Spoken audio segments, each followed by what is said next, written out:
Okay, we're live. Jocelyn? Okay. So I had a couple of you look up a few things just to get us started. So Annette, did you have a chance to look up just a brief, like 2 or 3 sentence summary of what the sexual harassment laws are? Your microphone's not on, Annette. I'm sorry, I didn't know that I was assigned that, but I did read the Harvard Business thing on sexual harassment. Do you want me to just go over some of that stuff? Yeah, perfect. Did you guys not get, just side note, did anybody else not do anything? Because I did text and then post it on Google+. I saw it on the community. Jocelyn, can you hear? Jocelyn's saying she can't hear anything. Oh. On our messages. It might be her headphones. Jocelyn, try taking your headphones out. Pull the jack out and put it back in. She can't hear though. That's right. I'll type. Here. Did you? Okay, text her. Okay. All right, so let's just keep going and hopefully she gets that fixed. Annette, yeah, do you want to just summarize what the Harvard thing said just quickly about sexual harassment laws in the U.S.? Okay, so it looks like this started in 1970 and it's part of Title VII. It started, simple, just based on discriminating between men and women, and then it turned into... Can you guys hear me? Yes. Then it turned into sexual relationships and sexual harassment, and there's 2 types. Well, the definition of sexual harassment, the part that I highlighted, it says the court has explained the critical issue is whether members of one sex are exposed to disadvantageous terms or conditions of employment to which members of the other sex are not exposed. So if there's ever, I took that as, something that one member is experiencing and the rest of the group is not. Then there's 2 types of harassment. Quid pro quo is when someone says, if you don't, do this sexual favor for me, I'm going to fire you.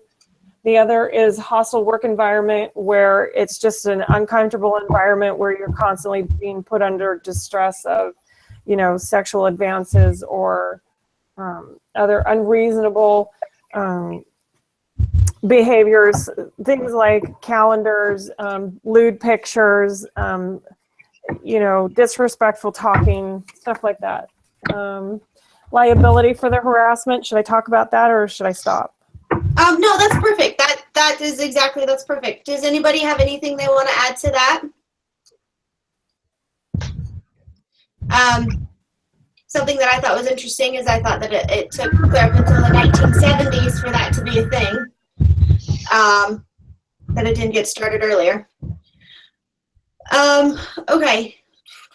Lisa, did you, let's see. I think Annette actually kind of said that. Did you have anything you wanted to add about a good definition of what sexual harassment is and how that applies to the case? Annette kind of went over it, but did you have anything you wanted to add?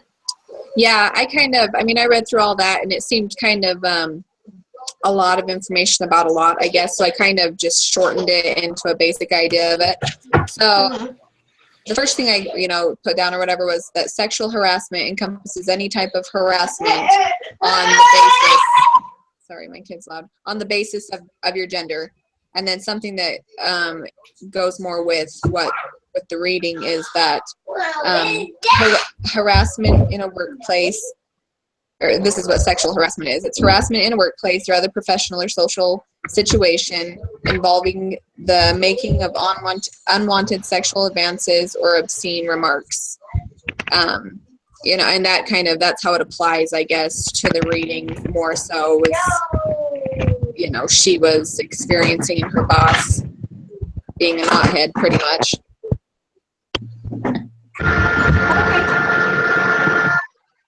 Perfect. Does anybody want to add that and anything to what Lisa said? anything about the case related to the laws of sexual harassment in the U.S., just in general, before we dive into the case a lot? No? Okay. Unless someone does. I think we're going to go over it more later. So. Oh, that works. Yeah. That works. I got to plug my phone in. I only have 10%, so. Okay, perfect. Yay. Nick, were you able to look at the case, and did you think that he got good advice from the counsel's office? And why might the lawyer have insisted on a formal investigation? Like what, from DeCosta's perspective, did he get accurate advice? And then from the lawyer's perspective, what was her angle on giving him that advice, do you think? Yeah, all right. So just to go over the case a little bit, the engineer guy, he calls the lawyer to find out what his options are.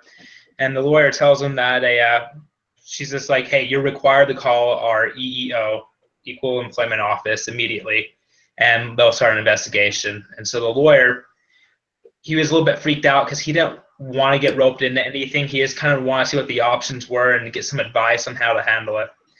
And so he was like, wait, I'm actually required to do this? And so the lawyer basically says that the victims, they don't always like stand up for themselves, and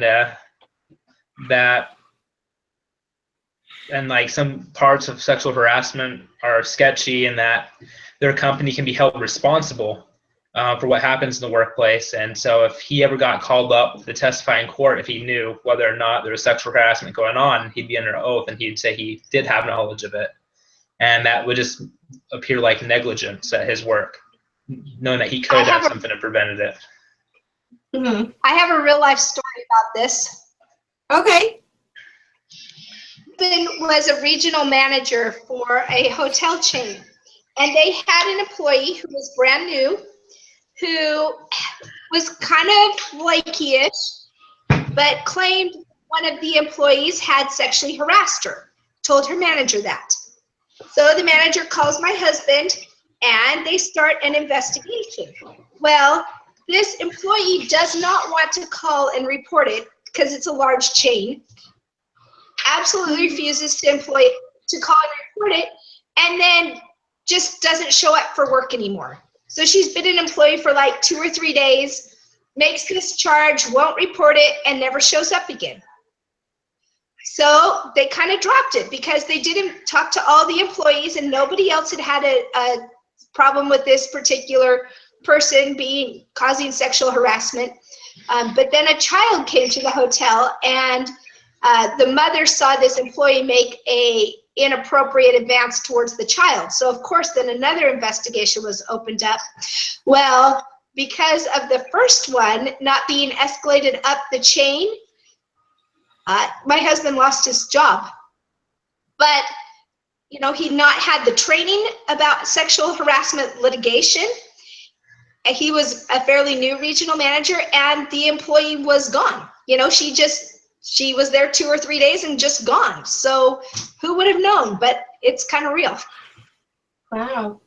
Should he have sent it up anyway just so they could watch the employee? But that doesn't seem very fair to the guy or to whoever it was, if it was like a first time thing and all of a sudden he has this giant target on his head. Hey, everybody watch me. That didn't seem fair if she wasn't willing to go on with it. So that's what he should have done, was he should have, reported it, escalated it up. But it seemed to be a dead issue because nobody else had problems and she was no longer there. But that's how it ended.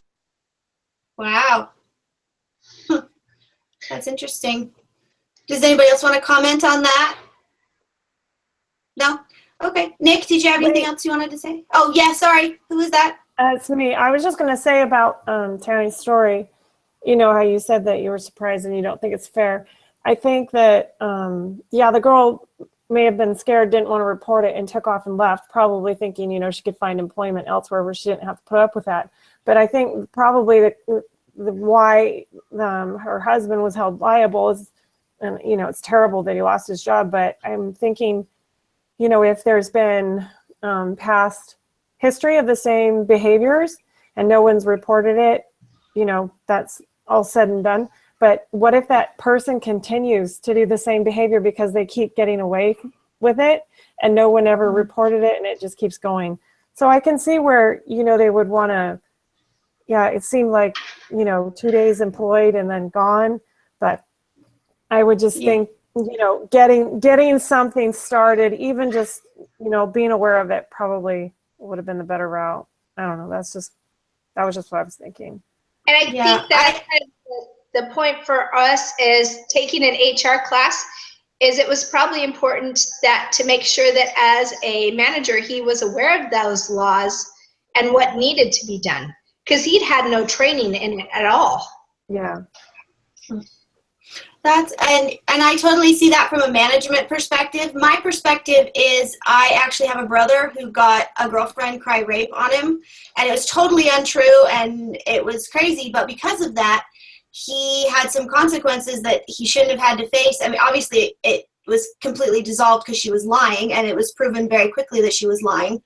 So I guess my perspective was from the other person's point of view, that it might mark his abilities to get a good job later if he's got that on his record, if it hasn't been proven. But yes, I can see from manager's point of view, you at least want to make it known that it is a possibility. So, okay. Okay, based on the girl Martina's story, does her situation constitute sexual harassment?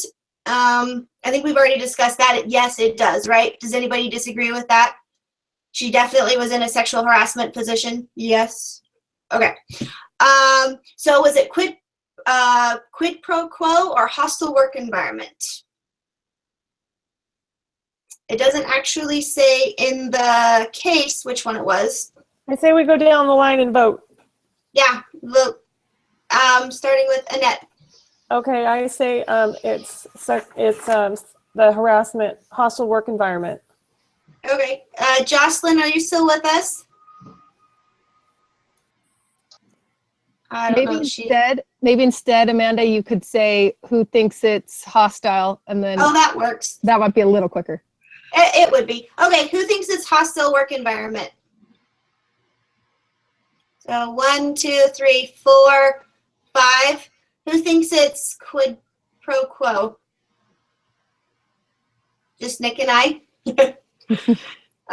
Okay, so it says here, there's not enough information here to say that it is quid pro quo, but she does mention that she's afraid of being fired, which may imply that there is quid pro quo. Based on the story she's told, there is definitely hostile work environment. So everyone that said hostile work environment is absolutely correct, and Nick and I are possibly correct.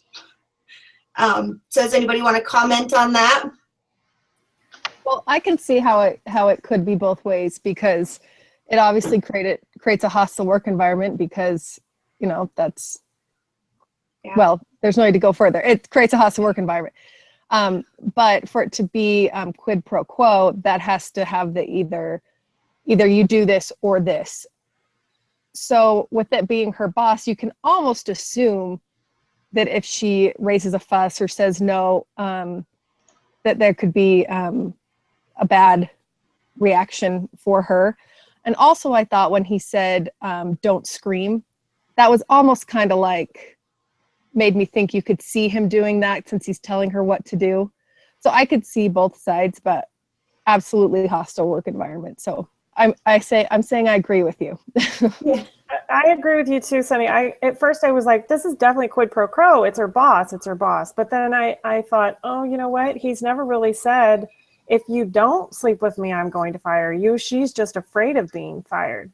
But, that doesn't mean that it wasn't said, like you said, behind whatever we didn't hear or didn't know about. But I just felt like it was more, he was just constantly rubbing up against her in the elevator, doing all this, gross, rude stuff. But he never said to her, if you don't do this, then I'm going to fire you. But he was, the manager. So I just felt like it was more of a hostile environment. And she was just afraid. Yeah. It was probably implied, but not actually said. So Do you think, this is for anybody, do you think that DaCosta, the guy, got an accurate advice? Oh, wait, sorry, we already did that one. Oh, no, we actually didn't touch on this one. Do you think that he got accurate advice from the council's office? And to follow that up,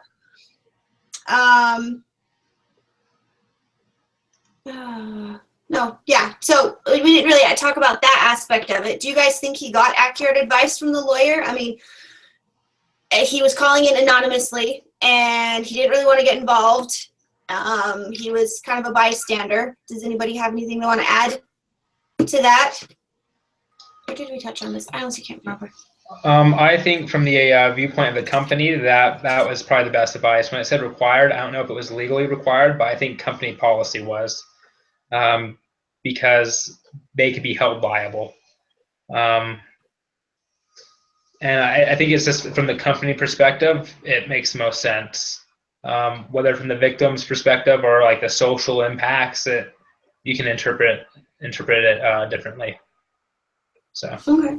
I think that's the key point, is who's held liable. I think that's the key point that Nick said. You know, I mean, because if he doesn't report it and he knows about it, then the company becomes liable too. Isn't there a section in the reading, I read it last week, but so I'm trying to remember, isn't there a section in the reading where it says that the accuser cannot actually prosecute the offender, that they prosecute the company or something? Wasn't there something like that in the reading, or did I misread that?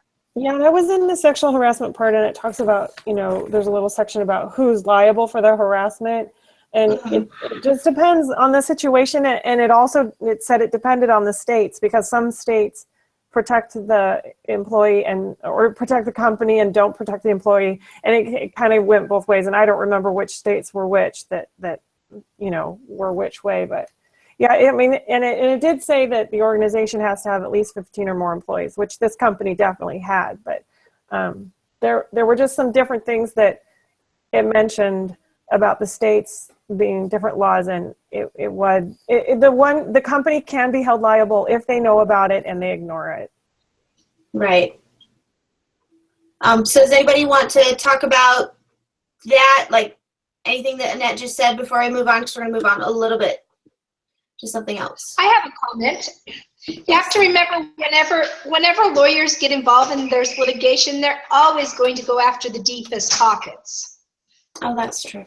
You know, so in most situations, that's going to be the company they're going after instead of the individual. That's a good point, Tanny. That's a really good point. That is true. Now, is that, and I don't know what the answer to this is because I'm not a lawyer, but is that, obviously the lawyers want to go after the deepest pockets, but the person that got sexually harassed, do they actually benefit from that, or is it just the lawyers benefit from that? Does anybody know the answer to that? Because I don't. The person that files the claim is the one that gets, you know, whatever the penalty is the company has to pay. The lawyer just gets paid for his time. Okay. Cool. Okay, so... Actually, that's not exactly true, though. My sister-in-law is an attorney, and oftentimes it'll be set up ahead of time that the attorney does it only after the settlement, and they get a percentage. So that's why they go for the deeper pockets. Because it's not like you're going to pay me $300 an hour to prosecute this case like what you pay a divorce attorney. It's, okay, I'll do this, I'll front it all, and then I get a 30% or 40% cut in the end. Wow. That's a lot of money. I'm not a lawyer at all. I'm not familiar with the law. So, but if that's the way lawyers are doing it, that's a lot of money. It makes sense why they would go for the deeper pockets. Okay. And this is for anybody, how would you evaluate Jack DaCosta's options at this point? What do you think he should do? Anybody want to spit out some options and then we can vote on them? I think he should listen to the lawyer's advice. One is he'll cover his butt in case it ever goes to court that he acted on it. Two is even if the girl leaves or whatever, because she was hoping to switch departments, but that said in the reading it wasn't likely. she could leave and another person can fill her place as a victim. And so it would be preventing any further problems or complications that could occur. And honestly, if it's an issue there, it could spread and other people. Obviously, there needs to be some sexual harassment training so all the employees are aware of possible consequences. So that's my And idea. not only the possible consequences, Nick, but I think you bring up a good point that they also be trained on how to handle it when it does arise. You know, what procedures to follow when it does happen. That's a good point. Yeah, because obviously DaCosta didn't have any idea, so. Well, and I think he definitely needs to say something to protect himself and the company, and also to stand up for the girl, even though she kind of feels embarrassed or ashamed or worried about how her husband might react. Because if the case says that they're getting ready to downsize and lay off a bunch of people, so maybe that's a good excuse to give creeper guy the boot. So. Yeah. Anybody else? I like what Nick said, that she kind of needs to man up and say, you know what, this is not okay, and she shouldn't want to leave because someone else will be stuck in her spot when she leaves. And personally, I couldn't do that to someone else. I'd be like, you know what, that's just not cool. And so that's my opinion. Do you think he has any other options? I mean, I don't know what they would be. Ignore it wouldn't be something I would choose. It's an option, but yeah, I don't think it would be the right thing to do. He could go directly to the guy because the story makes it sound like they're kind of buddy-buddy. I don't think that's the right choice, though. Yeah, that would be hard too, huh? You could always go to the guy's supervisor and report it to him. I just think it's better if he stayed anonymous and went through the attorney, submitted the complaint like the lawyer suggested. Because if he approaches the other employee, his coworker, I mean, that opens him up for all kinds of problems. The other guy could harass him. Retaliation. Yeah, and it's just not even worth getting that involved with talking to the offender. Something that kind of crossed my mind as I was thinking of all of this is, obviously we know that he should, go on with this investigation to cover his own tail and the company, but when he talked to this girl about it and she was like, absolutely not, what happens if he goes through with this and she denies it or something when the investigation does come because she's afraid of what her husband's going to do. She's afraid of getting fired, then what was kind of my question. Would she be willing to, or is it just, Yeah, and I wonder if in that situation, if, the investigation started and they did approach her and say, are you willing to talk about this? And she does deny it. At least it was brought to the attention of the company. And at least it's something that they can be aware of and follow this guy more than just with this one woman. Maybe, he's doing it with more than the one girl. I don't know. That's my thought. What do you guys think? No, I agree, because then if it did come up again, he would be seen as more guilty. Like, say this happens again with Josie, and she could say, well, he sexually harassed me.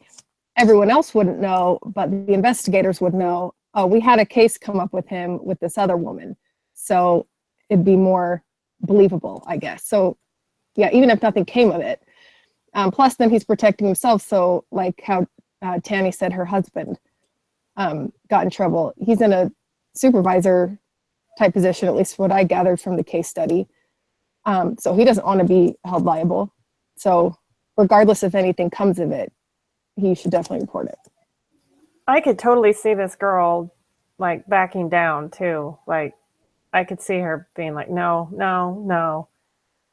And that would just be sad. But, you know, I would worry about, like she was worried about her husband, and I don't know what his personality behaviors are like, but guys do not like stuff like that, at least from what I know. And I think that she would probably worry that her husband would do something crazy against the other guy at the company. But I don't know. What do you guys think about that?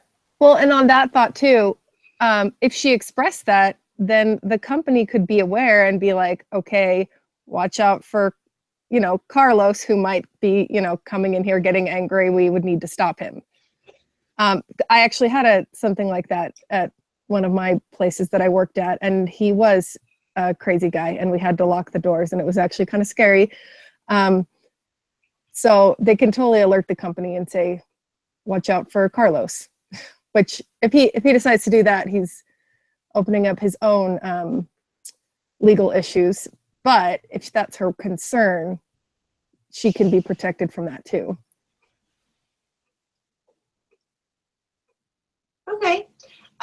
So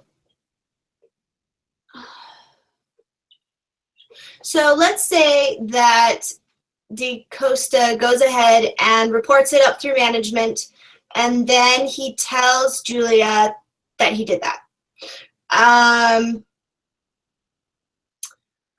What do you think her reaction will be, and do you think that she will get fired over it if it were to come back that to her boss that it was reported?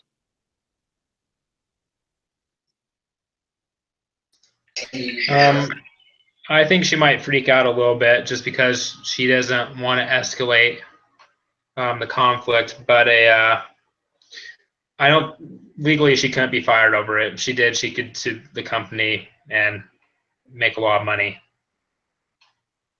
So. Okay. Anybody else? Well, in the conversation she was having with her sister over the phone, it sounded like her sister was encouraging her to do something about it. So maybe after he says something and tells her whatever, it sounds like her sister would be there giving her the support, saying, yes, it is a good idea to bring it up. So I think she has that support outside of work that might convince her that it was the good idea. Okay. So Nick said that she couldn't be fired because retaliation of that nature would be illegal. What proof does she have of the harassment? Does she have any proof? If there were an investigation? I think that's the part where it's going to get difficult because, I mean, I don't know what kind of proof they would look for, but I feel like she has enough people, like her sister and the DaCosta, that overheard her, that know about it and about how long it's been going on and what's been happening in such detail. I think she has a pretty good case to back her up, I feel like. Yeah, I kind of think that since the other guy, DaCosta, overheard her while she didn't know that she was being heard, I think is pretty good evidence on her part. I don't know if that would hold up in court, but just the fact that she was talking about it and he heard it gives her an ally, and maybe her sister too. I don't know. What do you guys think? Well, there's a possibility that there are video cameras in the workplace. And then there's also the possibility of, like we brought up before in this discussion, that this is not the first time. There might have been other occurrences that are not public knowledge within the company because it's confidential, but maybe he reports it and they're like, oh, this guy's had three other accusations. He's out. Does it say in the cases or the information what sort of evidence is needed to prove a sexual harassment case? I don't remember. Not that I can remember. It's mostly he said, she said, and I don't know. I do think that the fact that she does have a lot of witnesses will be in her favor for sure. And if she were to go to a psychologist, I think that they would obviously see that there's some trauma going on there. I don't know if trauma is the right word, but I think that I think she has a pretty good case. but she doesn't actually have any physical evidence, photographs, videos, inappropriate emails, things like that, it doesn't sound like.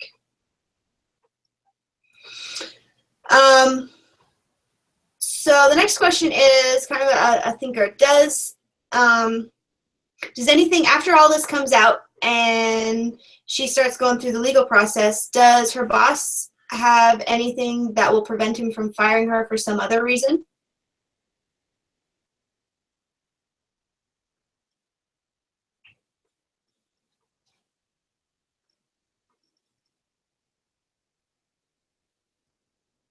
Say that again, Amanda. Say that again.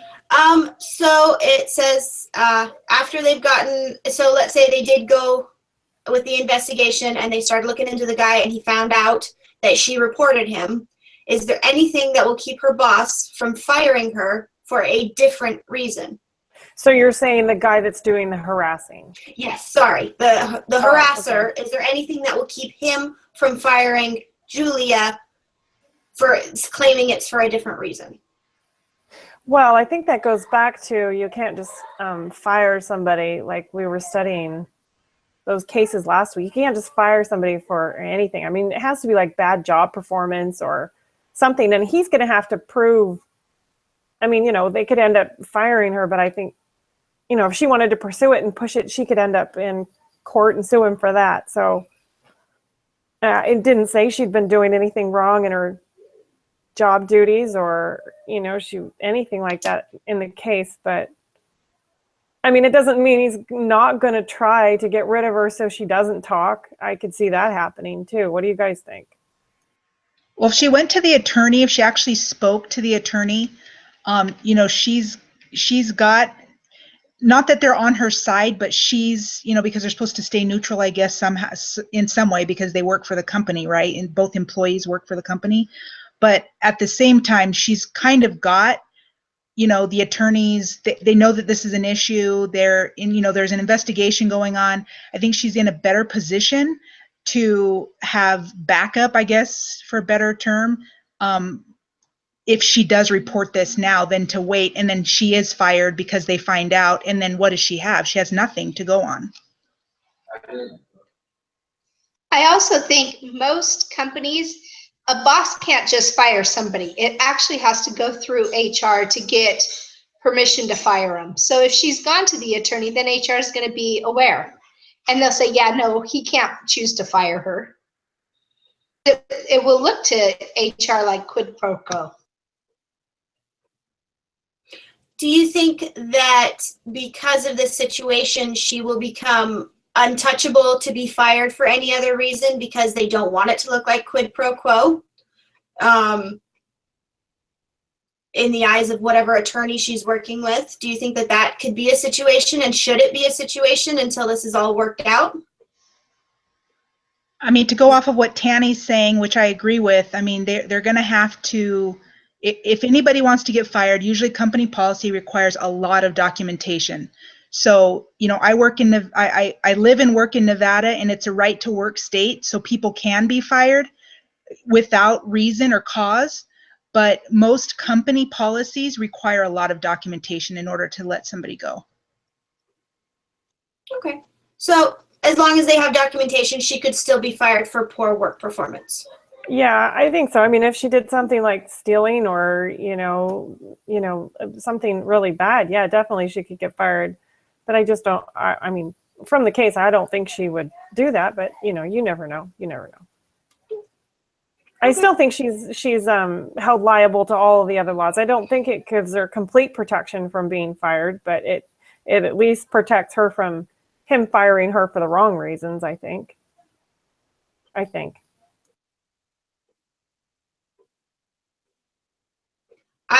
so too. I think that in the reading there were a lot of things that do protect you from just being fired. So I haven't actually worked in a situation. No, that's not true. I did actually. I worked as an apartment manager, which we didn't have an HR and it was just employees, but I could fire people, and I had to go through the boss and I had to say these are the reasons, but we did fire the maintenance guy because he was creepy. And We did fire a bunch, but we always had reasons. And I went through my boss and I said, these are the reasons why we should fire them. And so we did. So anyway. Okay, so the last thing we're going to talk about really fast is we are supposed to construct a company's sexual harassment policy. And we're supposed to just come up with a few things that we would want in that policy that would cover it from the victim's point of view, the accuser's point of view, bystander's point of view, and a legal point of view. So basically, what would we have in our sexual harassment policy that would protect the victim? Let's start there. I think number one, and it would be for all of them, is to define what sexual harassment is. So everyone has a clear definition. Do we want to define that really quickly? Does anybody have a one sentence answer to that? I think they need to report it as soon as it starts to happen. Don't wait till it gets so bad. Agreed.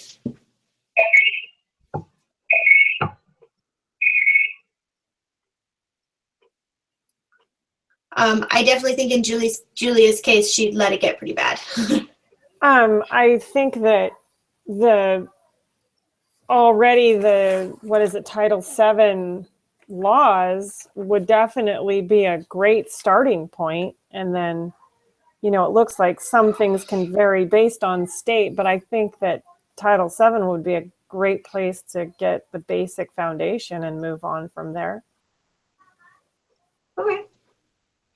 Is there anything specific to the victim? Because that's kind of very general. We know what sexual harassment is. If someone is accused of it, it has to be these things. Jocelyn said we encourage the victim to report it before it gets too bad. Is there anything else from the victim's point of view that we should include in our policy? I think you need to make it or say something about, it's either anonymous or something so the victim doesn't feel afraid to come forward and say that, because she's so terrified of getting fired because it's her boss who's high up there, that there needs to be something in there so that they feel like they can come to them with problems like this. At my job, we have a hotline number, so it's all anonymous. If there's ever anything funny, fishy, weird, going on, you can call the hotline number and you don't have to say who you are.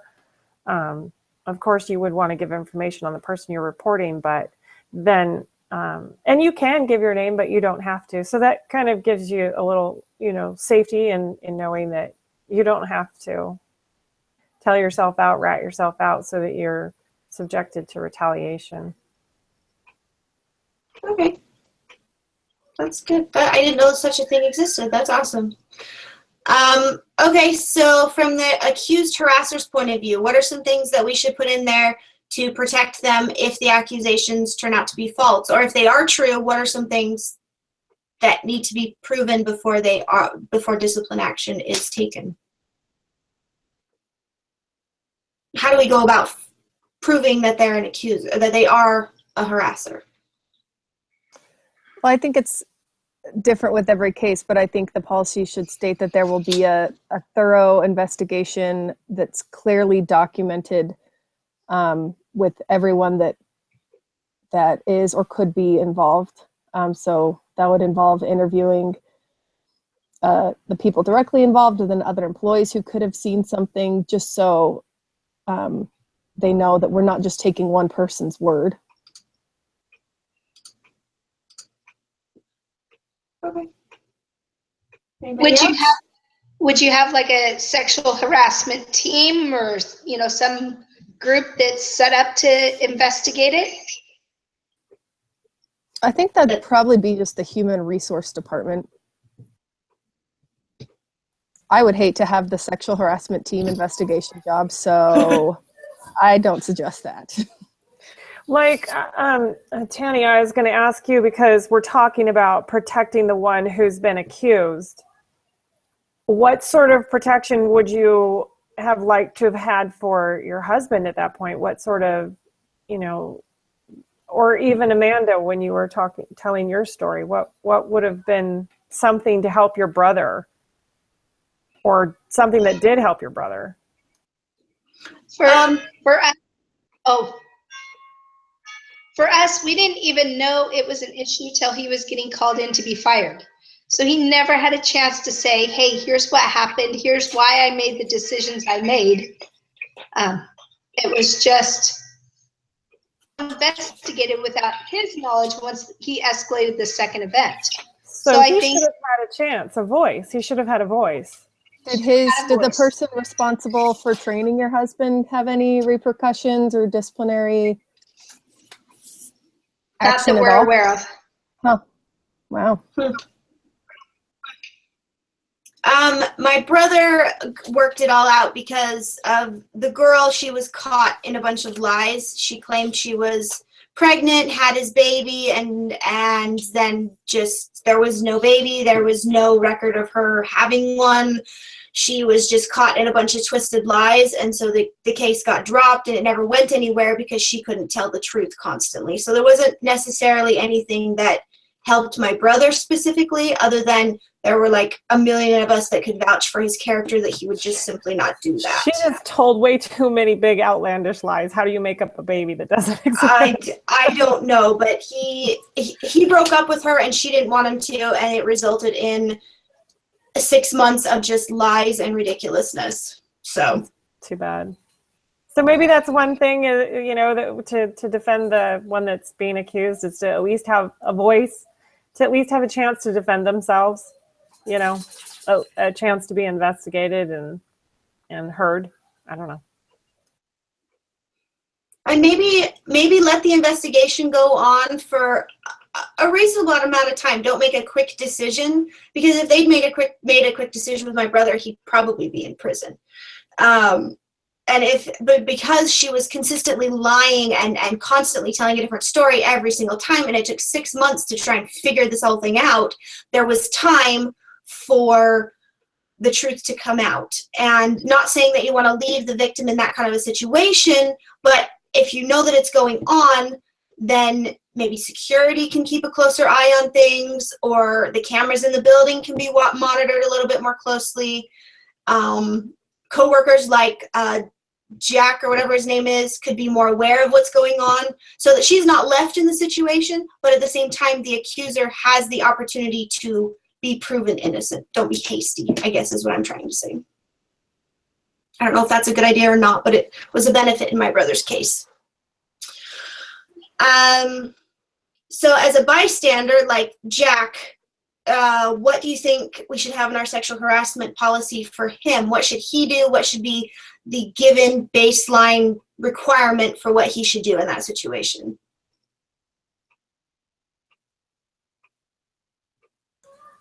Jack being the one that should have reported, right? Yes, sorry, DeSoto, whatever his name was, yeah. DeSoto was the one that did the harassing, and Jack, I don't remember their names. But okay, so the one that overheard her talking, that's who you're referring to? Yes, that one. I think that, you know, he in the policy, it should say, if you're aware of something, you need to come forward. And like we talked about before, it could be anonymous if you want it to be anonymous, you know, which would be a good option, because, you know, it's easier to tell someone something that's going on if you don't have to be involved, because it would feel pretty bad, I think, on his part if he knew that the guy that he works with is going to retaliate against him for tattling on him. I don't know. It all kind of goes back to the playground, doesn't it?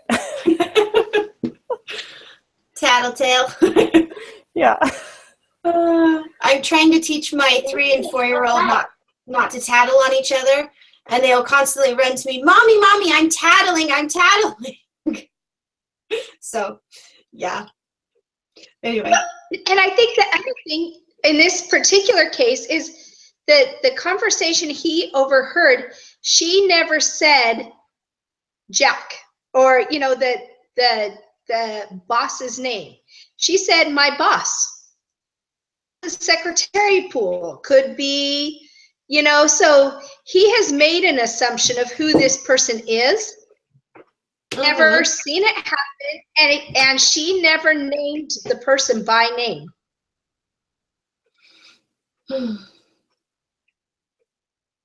Didn't the name come out when he talked to her, though? I think it did, but I don't know that for sure. But I think I'll go look.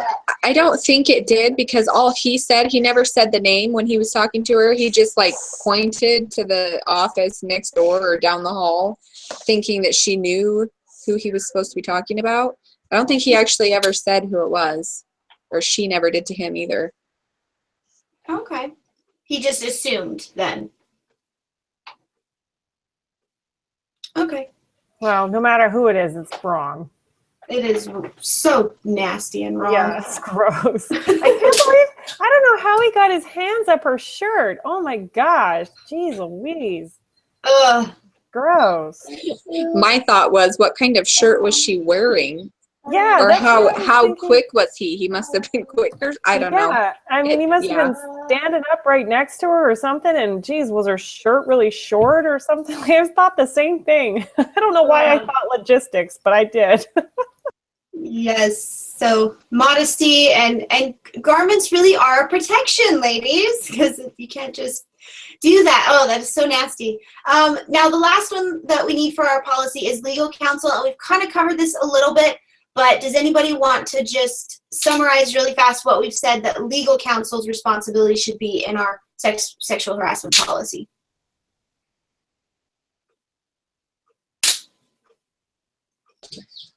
I think the lawyer that he talked to summarized up the legality of it all by saying, you have to, company policy, if it's policy to turn in anybody that's talking like that, or that brings up a thing. Otherwise, you'll get in trouble, because she asked him, what happens if you don't say anything and it happens to somebody else and they do something about it and they put you on the stand and they ask you, you have to tell the truth. If you knew about it or knew about past things, you have to tell the truth, and then you're in trouble. Okay, so that's our policy. I think that's a good policy. I think also that I really, really think that they should have had some training for what to do if you're a bystander. I don't know if we said that, but they really, it sounds like, needed that in their company. Now I'm going to read to you what happened. I don't know if you guys have read this, but really fast, let me read to you what happened, and then we'll be done. When Jack called corporate counsel, he forgot about caller ID. The lawyer used the information he gave her to figure out the people he was talking about. She contacted the Lone Star EEO, which launched a formal investigation. The EEO tried hard to get Martinez, the girl, to cooperate. French, her boss, denied all charges, claiming that Martinez had made up her story to protect herself from pending layoffs. DaCosta, the guy that did the reporting, was asked for advice, but he didn't have any. Julia, Martinez's husband, found out what was going on, beat up Julia, and forced her to quit. French survived the investigation with only a bruised reputation. He blamed everything on DaCosta for calling corporate counsel. There was much animosity between Costa and French. There was so much animosity between Costa and French that Costa left the company after 3 months. So that is actually unfortunate that Julia's husband reacted that way. It's not fair to her, in my opinion. So, okay, really fast. We'll start with Annette and then Jocelyn and go down the row. What was the most important thing that you learned from this case? Honestly, I think having those standards set in place, and we've talked about training, I think that was the biggest problem here. No one knew what to do and how to handle it. And I know she recognized that it was happening, but I just think that he didn't know what to do. And I think that's kind of where it got lost, but I don't know. Okay. Jocelyn, what are your thoughts? What did you learn from this case?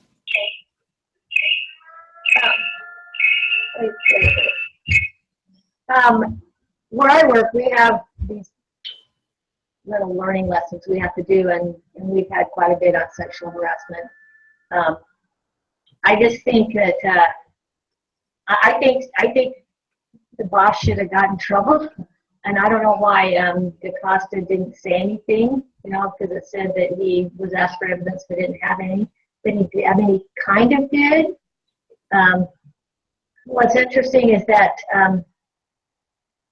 when all this was coming out, no other ladies or anybody else said, "Hey, he did that to me." I mean, I don't know, maybe it was so secretive they didn't let everybody know. But if she was, you know, if she was not the only one that he'd sexually harassed, then maybe, you know, other people might have come out, you know, because we talked about that. I just think you need to get it out in the open and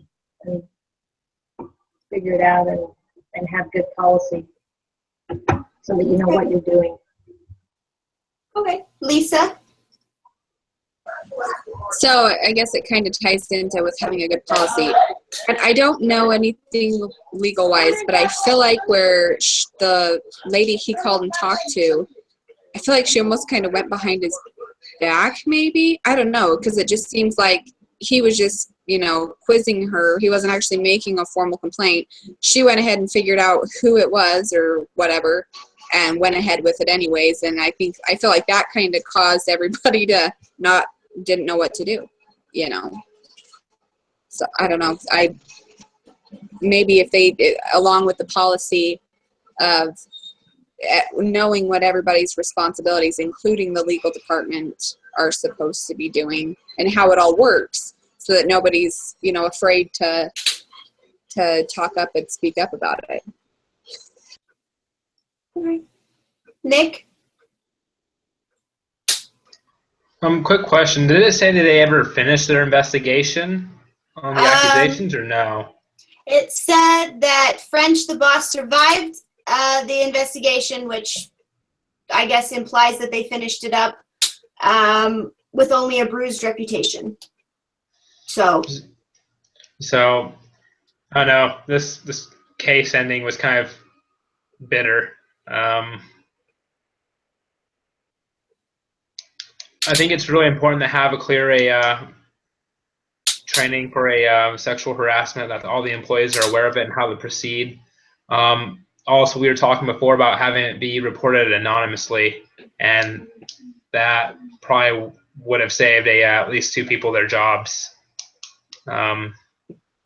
So I think it's kind of dirty that that lawyer lady went behind their backs and escalated things really quick, but I guess legally, or I guess like to keep her job, she's kind of required to, because she was made aware of something and they act on it. But I don't know, it's kind of tough. okay, Sunny, what are your thoughts?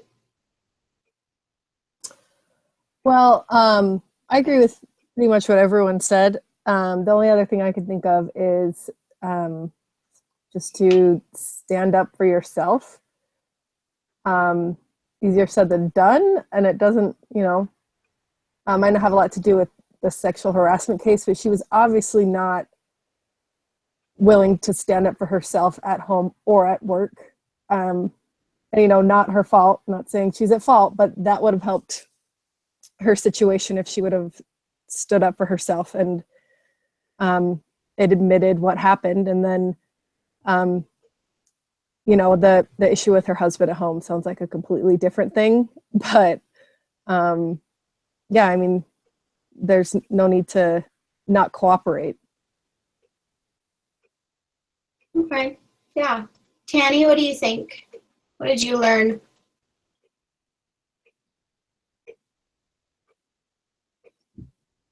You're on mute.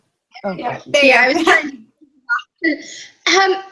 I was actually, while Sunny was talking, I was looking back because I have this memory of reading in the reading for this week, something about, though, that women are held accountable for their actions and for their dress.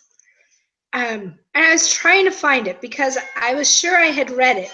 And it was just kind of the thought that I had when asking the question, well, how did he manage that so quick, So I was trying to find that so that I could share that, but I haven't been able to locate it in the reading.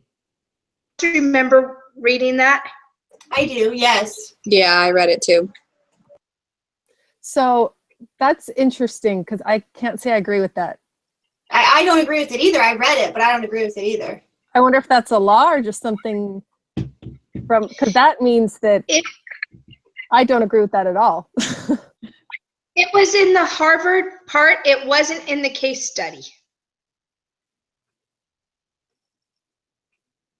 I definitely think that women should be mindful that they should not wear inappropriate clothing in a business setting, but at the same time, it does not give a guy license to do anything if she does show up one day inappropriately dressed.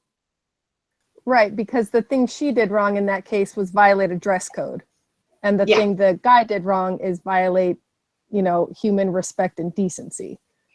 So I agree. That's interesting. I'm going to have to see if I can find that because I don't quite agree with that. Yeah. Tanny, were you done with your comments on that one?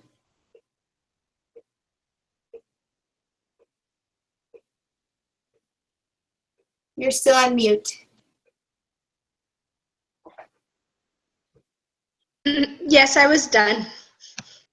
Okay, perfect. My thoughts that I learned kind of went along with, I can't remember. I think it was Sunny that said it, and now I'm trying to remember what it was that you said because Tanny distracted me with the dress code.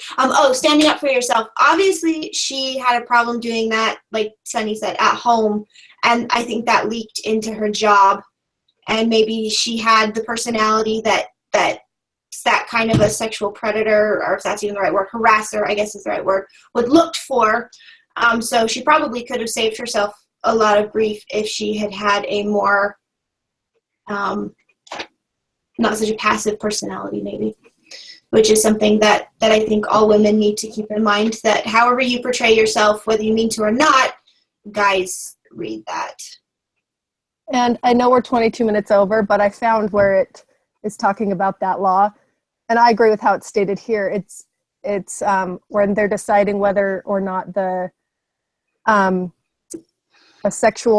perpetrator's sexual conduct is welcomed.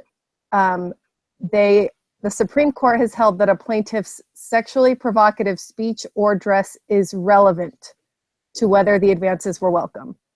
So to me, that just means, yes, they're going to look at how she was dressing and speaking when they're taking it into account. So that I can agree with.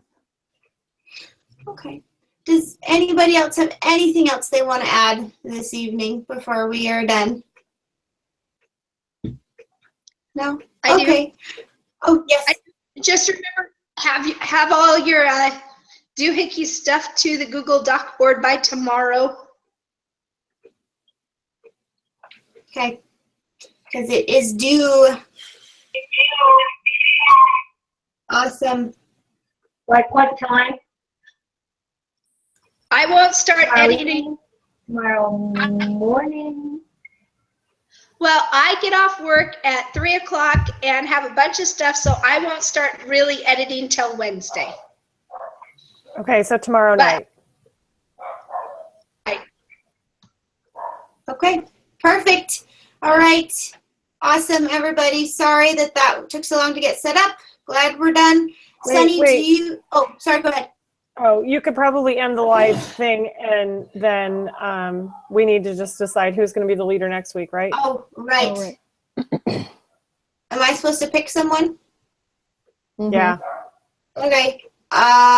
Nick, do you want to be the leader next time? Yeah, sure, I can do it. Okay, cool. All right. Okay. I'll go ahead and post the link to the community board. Thank you, Sunny. You're welcome. Bye, guys. Good night.